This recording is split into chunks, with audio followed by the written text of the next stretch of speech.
Hey everyone, ready to dive into the world of nitric oxide? Always. We're going to be tackling those nitric oxide supplements today and whether they actually live up to the hype. Lots of questions about those. We've got a great Men's Health article to guide us. Oh, and a report on a specific supplement, too. Yeah, it's called Nitric Boost Ultra from ET Health World. Should be interesting. Absolutely. So much to unpack. So let's start with the basics. What exactly is nitric oxide? Well, it's actually pretty fascinating. Nitric oxide is this tiny gas molecule. I was reading that it's made from an amino acid, L-arginine. That's right. And it's produced naturally in the body, believe it or not. Men's Health was saying it's a vasodilator. What does that even mean? Basically, it means it widens your blood vessels. That's super important for regulating blood pressure. Okay, starting to get the picture. But how does this all relate to exercise and those performance claims we keep hearing about? Think about it this way. Wider blood vessels mean more blood can flow through. So more oxygen and nutrients getting to your muscles. Exactly. And that's where the whole idea of nitric oxide boosting athletic performance comes in. The theory being more nitric oxide, better workout, right? You got it. But here's where it gets a little tricky. I was just getting to that. Those supplements I see everywhere. Yeah, most of them don't actually contain nitric oxide. They don't. Then what's in them? Things like L-arginine and L-citrulline, they're like the building blocks. Ah, so your body uses those to make more nitric oxide on its own. Exactly. And like we were talking about, Nitric Boost Ultra is a good example of this type of supplement. Okay, so that makes sense. But the million-dollar question is, does taking these supplements actually lead to noticeable benefits? That's what we're here to figure out. Let's start with those fitness claims. All right, so can popping a nitric oxide supplement really help you run faster, bike farther, or swim for longer? What does the research say? Well, it seems like it could potentially help with endurance. There was one study where runners who took L-arginine were able to run for a significantly longer time before getting exhausted. Interesting. But I'm guessing it's probably not that simple. You're right. The research is kind of mixed, especially when it comes to people who are already pretty fit. Like if you're already a serious athlete, you're probably not going to see a huge difference from these supplements. Yeah, that seems to be the consensus. Highly trained athletes are likely already maximizing their body's natural nitric oxide production. Okay, so maybe not a magic bullet for the pros. What about blood pressure? Can nitric oxide supplements help with that? It's definitely an area where there's a lot of research happening right now. But we know that L-arginine can widen blood vessels. So that must have some effect on blood pressure, right? Right. And there's some evidence to suggest that it could potentially lead to modest reductions in blood pressure, especially for people who have prehypertension or mild hypertension. Okay, so that's promising. But I have to ask about this one I saw. Could nitric oxide supplements help with erectile dysfunction? Ah, yes. That one always gets people's attention. It's definitely an interesting claim. Well, remember, nitric oxide is all about relaxing blood vessels. And that includes the blood vessels that are, well, Yeah, involved in that whole process. exactly. There have been some small studies that suggest that supplementing with L-arginine or L-citrulline might help improve erectile function. Interesting. But I'm guessing this is another one where more research is needed. Definitely. Especially to figure out the long-term effects and whether it's actually beneficial for men who don't already have ED. Okay, so more to come on that one. Yeah. Both sources also talked about potential benefits for heart health Yeah, and it makes sense when you think about it. Nitric oxide promotes blood flow. and reduces strain on the heart. Exactly. So it could potentially offer some protection against heart disease. Makes you wonder if it could help with other circulation issues too. It's possible. But most people who are generally healthy and exercise regularly already produce enough nitric oxide naturally. So not necessarily a must-have for everyone. Hey.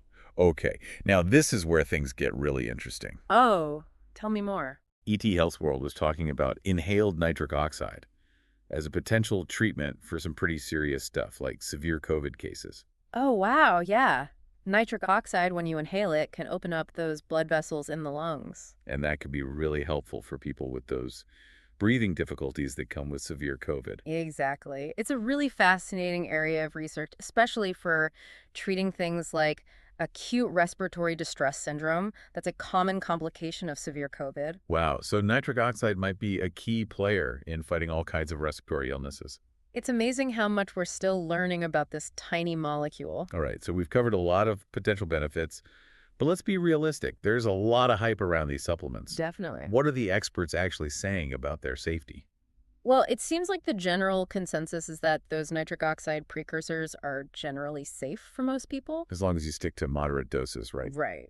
But like with any supplement, you got to be aware of the potential side effects. Men's Health was talking about some common ones like GI issues, dizziness, headaches. Yeah, those are definitely possible. And dosage is super important. Too much can actually cause problems, like dangerously low blood pressure. Because it's widening those blood vessels too much. Exactly. If you're thinking about trying these supplements, talk to your doctor first. Especially if you have any health conditions or are taking other medications. Absolutely. And remember, the FDA doesn't regulate supplements in the same way they regulate medications. That's a good point. Quality can really vary between brands. Buyer beware. Couldn't have said it better myself. You know, there is another way to boost those nitric oxide levels. Without even thinking about supplements, I'm intrigued. You know, I'm talking about food. Of course. Dr. Workman in the Men's Health article was all about getting your nitric oxide naturally, And for good reason. You get those nitric oxide precursors. plus a ton of other good stuff. It's a much more holistic approach. Okay, so what are we loading up on? Lots of options. Many protein-rich foods are naturally high in L-arginine. Like what? Red meat, poultry, fish, Okay, those make sense. Anything else? dairy products. Got it. So, a steak and a glass of milk coming right up. Well, moderation is key, of course. Right. But you can also get those precursors from plant-based sources, too. Really? Like what? Nuts, seeds, beans, lentils. So there are options for vegetarians and vegans too? Cool. But there was one food that both sources were really excited about. The mighty beet. Beets. They are packed with nitrates, which your body can convert into nitric oxide. Right. Men's Health even talked about this study where beetroot juice actually improved cycling performance. So cool. It's amazing what these natural foods can do.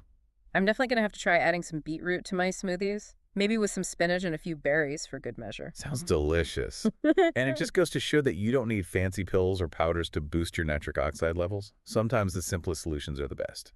I love that. All right, we've covered a lot of ground here, We have. but there's still so much more to explore. We'll be right back. Looking forward to it. Welcome back. Before the break, we were talking about those awesome beets and their nitric oxide powers. Pretty amazing, right? I'm still kind of mind blown by that whole conversion process. From nitrates to nitric oxide. Yeah, how does that even work? Well, it starts with those nitrates in foods like beets. Your body absorbs them into your bloodstream. Okay, makes sense. But get this, they actually end up concentrating in your saliva. Wait, really? Saliva? Yeah? Our mouths are pretty amazing. Turns out the bacteria in our mouths play a key role. I had no idea. They convert those nitrates into nitrates. Nitrates to nitrites, got it. Then what? Well, we swallow, and those nitrates travel down to our stomachs and small intestines. Okay. And then finally, those nitrates are converted into nitric oxide. It's a whole journey. Wow, that's fascinating. So it's not just about what we eat. It's about what's happening in our mouths and guts, too. Our bodies are so complex. But this whole saliva thing, it makes me think about mouthwash. Oh yeah, that's an important point. Using mouthwash can actually mess with that nitrate to nitrate conversion. Seriously. So all that swishing could be working against us. It's possible. It doesn't mean oral hygiene isn't important, Of course not. but it's something to be aware of. Maybe time that mouthwash strategically. It's after meals. To minimize the impact. Okay, good tip. I'm definitely going to be skipping the mouthwash before my morning beet smoothie from now on.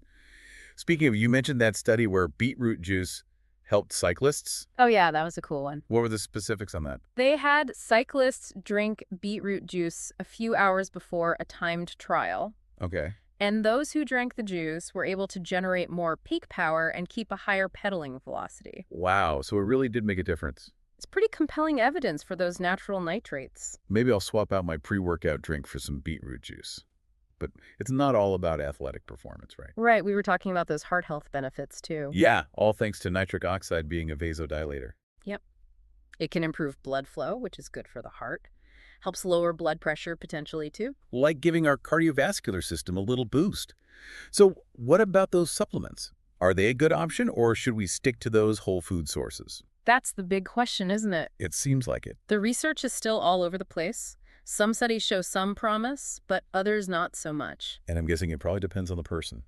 Yeah, probably a lot of individual factors at play: age, fitness level, overall health. It's complicated. That's why talking to your doctor is so important. Absolutely. They can help you figure out what's best for you. And we can't forget about those potential risks. Right, those GI issues, headaches, dizziness. And too much can even cause that dangerous drop in blood pressure. Exactly. Plus, the FDA doesn't regulate supplements like medications, so the quality can be all over the map. So many things to consider. But I have to admit, the idea of a pill that could boost my workouts is still tempting.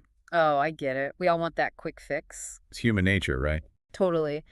But honestly, there's just so much we don't know yet about nitric oxide and the long-term effects of these supplements. You're right.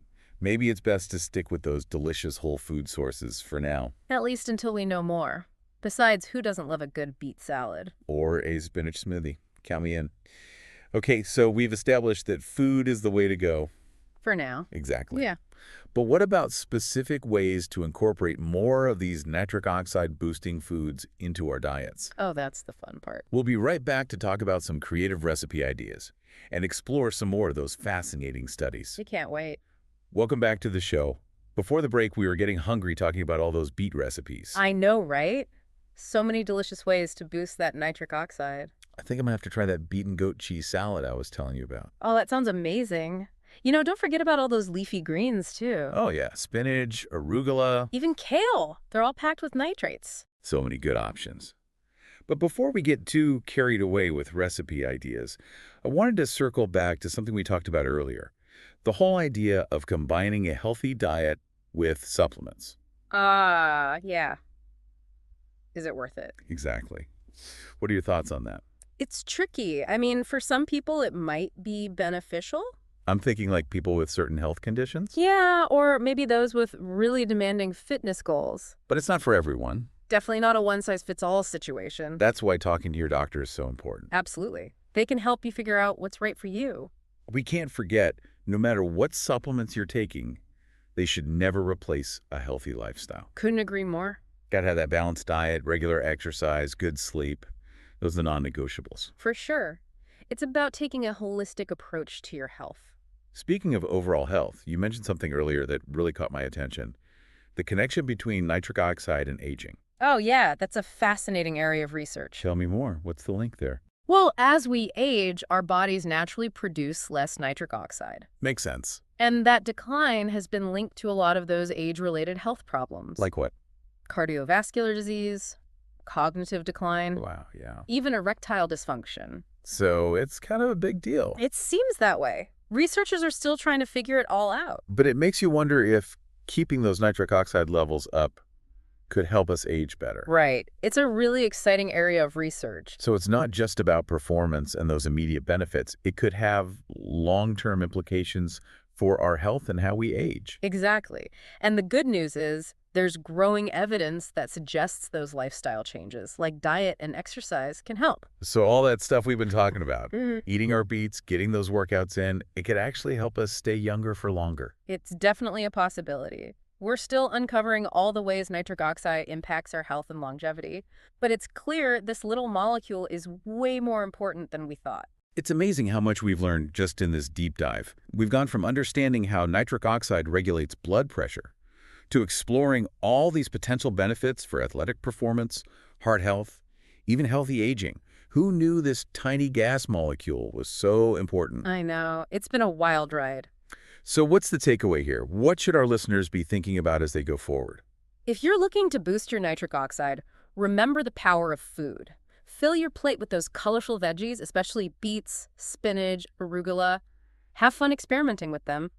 And if you're considering supplements, talk to your doctor first. Do your research and be mindful of dosage. Great advice. And remember, it all starts with a healthy lifestyle. That's the foundation for optimal nitric oxide production. Couldn't agree more. Well, that about wraps it up for our deep dive on nitric oxide. Any final thoughts you want to leave our listeners with? How about this?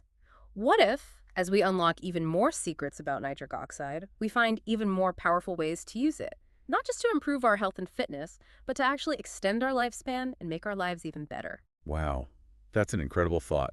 It really makes you think about the possibilities, doesn't it? It does. And it's a great reminder that we're always learning and discovering new things. Thanks for joining us on this journey. My pleasure. Until next time, stay curious, stay informed, and stay healthy.